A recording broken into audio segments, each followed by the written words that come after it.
we've got a decent day here today, and I'm checking feed on the last few colonies and doing a oxalic acid vape on the home yard.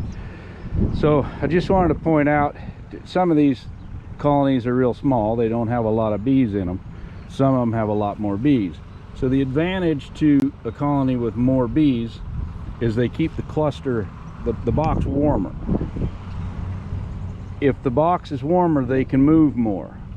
If they're too small a cluster, they can't break cluster without losing what they have and go get honey that's in the box. But here we've got a pretty strong colony, and I've got bees clear up in the top box getting honey to take it downstairs where the brood is at and where the queen's working. So see if I can get this camera to set here. See, there's enough of them and they're warm enough to spread out and get the honey, and then as it cools they can go back to the cluster with food and feed everybody. But when the cluster's too small, so here we've got the main cluster down here, and that's where the queen's at, and you can see they're eating the pollen patty, and I'm sure if I dig in there that there's brood and they're working on it.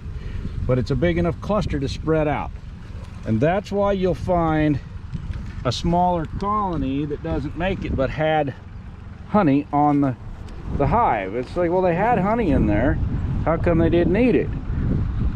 Because they couldn't break cluster to get to it. So that's the advantage to having a stronger colony and more bees in it. I've got some very small clusters. They're the size of your fist, and they've got some brood and they're trying. But if they can't get out on the cooler days to bring food back to that cluster, and they won't leave that brood, they're going to chill and they're going to starve to death. So I just wanted to point that out. So I put a clip like I did on my pickup on the tractor, so I can also get my inverter hooked up here on the tractor and have power. Work pretty good here in the home yard, or I can't get my pickup out here into the pasture a lot of times to treat. So anyway, just got the oxalic acid vapor done for everybody that's left.